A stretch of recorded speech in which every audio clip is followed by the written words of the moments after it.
ನಮಸ್ತೆ ಎಜೆ ನ್ಯೂಸ್ಗೆ ಸ್ವಾಗತ.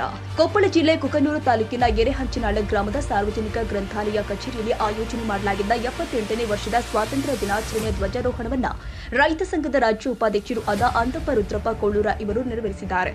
ಧ್ವಜಾರೋಹಣದ ಕಾರ್ಯಕ್ರಮದಲ್ಲಿ ಗ್ರಂಥಪಾಲಕರು ಆದ ಭೀಮಪ್ಪ ಪೂಜಾರ್ ಇವರು ಅಧ್ಯಕ್ಷತೆಯನ್ನು ವಹಿಸಿಕೊಂಡಿದ್ದರು.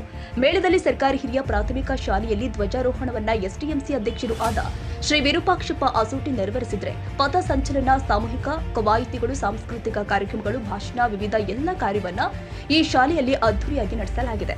ಸಂದರ್ಭದಲ್ಲಿ ಗ್ರಾಮ ಪಂಚಾಯಿತಿ ಮಾಜಿ ಸದಸ್ಯರು ಆದ ಬಸವರಾಜ್ ಕೊಳ್ಳೂರ, ರೈತ ಪದಾಧಿಕಾರಿಗಳು ಆದ ಬಸಪ್ಪ ಕಮತರ್, ಅಣ್ಣಪ್ಪ ನರಿಗಲ್, ಸಂತೋಷ್ ಶಿವಕುಮಾರ್ ಹೊಸ್ಮನಿ, ಸಿಆರ್ಪಿ ಬಿನ್ನಾಳ್, ಅಂಜನಪ್ಪ ಮತ್ತು ಶರಣಪ್ಪ ಸಾದರ್, ಮುಖ್ಯೋಪಾಧ್ಯಾಯರು, ಗ್ರಾಮ ಪಂಚಾಯಿತಿ ಸದಸ್ಯರು ಹಾಗೂ ಊರಿನ ಗಣ್ಯ ವ್ಯಕ್ತಿಗಳು, ಎಲ್ಲ ಶಾಲೆಯ ಎಸ್ಡಿಎಂಸಿ ಸದಸ್ಯರು ಮತ್ತು ಗ್ರಾಮದ ಗುರು ಹಿರಿಯರು, ಪ್ರಮುಖ ಮುಖಂಡರು, ಕರ್ನಾಟಕ ಸಂಸ್ಕೃತಿ ವಿದ್ಯಾಪೀಠದ ಪ್ರೌಢಶಾಲೆಯ ಮಕ್ಕಳು, ಶಿಕ್ಷಕರ ಎಲ್ಲ ಶಾಲೆಗಳ ಸಿಬ್ಬಂದಿ ವರ್ಗದವರು, ಶಾಲಾ ಮಕ್ಕಳು, ಶಾಲೆಗೆ ದೇಣಿಗೆ ನೀಡಿದ ಅರುಣಾ ಅಬ್ಬಿಗಿರ್ ಹಾಗೂ ರೇಣುಕಾ ಶಿವರೆಡ್ಡಿ ಗಡಾದ ಇವರಿಗೆ ಸನ್ಮಾನಿಸಲಾಗಿದೆ.